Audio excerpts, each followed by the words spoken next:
On August 15, 2009, the tiny Middle Eastern nation of Kuwait witnessed the deadliest civilian tragedy in the country's history that would send shockwaves through the country. The tragedy would forever be ingrained in the minds of Kuwaitis and lead to one of the only times the nation implemented the death penalty on a woman. Could this event have been avoided? Was the question that reverberated through everyone in the country's minds. To answer this question and dive into the details of this tragedy, we must begin on the night of the incident, the wedding celebration. On the night of August 15, 2009, friends and family gathered together to celebrate a wedding. In Kuwait, it's a tradition for weddings to be segregated based on gender, with the bride, her female guests, and young children in a private tent. The men would be close by celebrating in another location. On this fatal night, the female tent was packed with over 100 guests, dancing, eating, and celebrating with their loved ones. The tent was suddenly engulfed in flames, with only one exit. In a panic, the guests tried to flee, causing a stampede. Unfortunately, many who were not able to escape were trapped inside. It took only 3 minutes for the entire tent to burn down. These 3 minutes resulted in the deaths of 57 women and children, and left 90 more injured. The initial death toll was 42 victims, but over the year it rose to 57. Many victims were hospitalized for long, agonizing months before finally dying as a result of their injuries. The bodies were so badly charred that the authorities called forensic specialists to identify the victims. It didn't take long for the authorities to realize that someone deliberately started this fire. They found their suspect to be 23-year-old Nasra Youssef Mohammed Al-Enzi, a likely suspect. Nasra Youssef Mohammed Al-Enzi was a 23-year-old mother of 2 and a wife. She married her husband Zaid Zafira, 36, when she was in her late teens.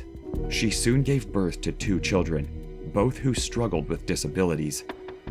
A witness at the scene, a woman who was later identified as Nasra's maid, testified that she saw Nasra pour gasoline around the tent.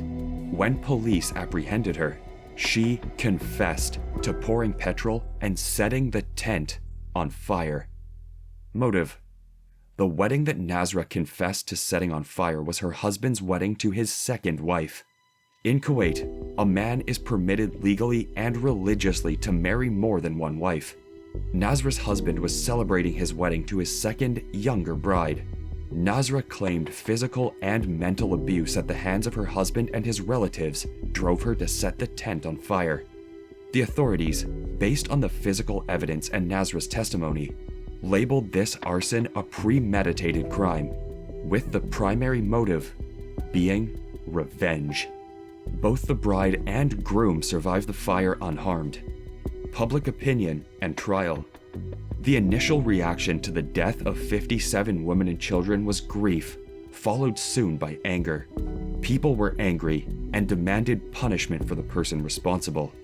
Nasra's lawyer believed that public opinion played a role in the trial's outcome, and the verdict was already decided by the intense public reaction. Nasra soon redacted her confession and claimed that she only poured cursed water around the tent, not gasoline.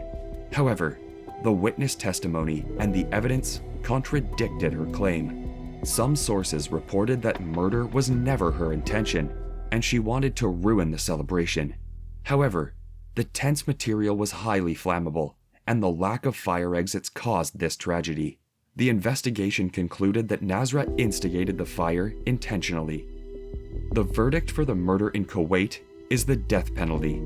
This verdict was almost guaranteed in Nasra's case, since the investigation concluded that the fire was a deliberate murder.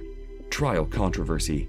While the death penalty verdict is common in Kuwait for cases of murder, the judgment is rarely carried forth for women. Another layer to consider in Kuwait law is the victim's family's right to retribution. The victims' families can waive their right to retribution and compromise with the accused in a court of law, which will remove the death penalty option. However, Considering the high number of victims and nature of the victim's death, not a single family member waived their right to retribution. Another exception was pregnancy. According to Kuwaiti law, death sentences for pregnant women are commuted to a life sentence.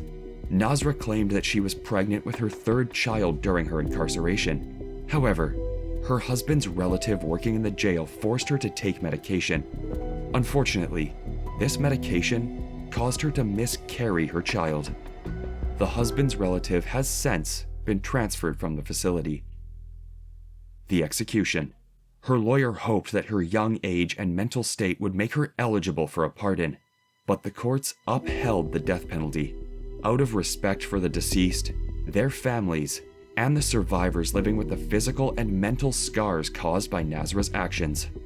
Her death penalty was controversial, but not unsurprising considering the death toll. Some believed that this tragedy could have been prevented by rethinking cultural norms regarding polygamy and the treatment of women in Kuwait. Soon after the tragedy, Kuwait banned wedding tents in the country, citing safety concerns. At the age of 26, Nasra was executed by hanging by the prison authorities on January 25, 2017.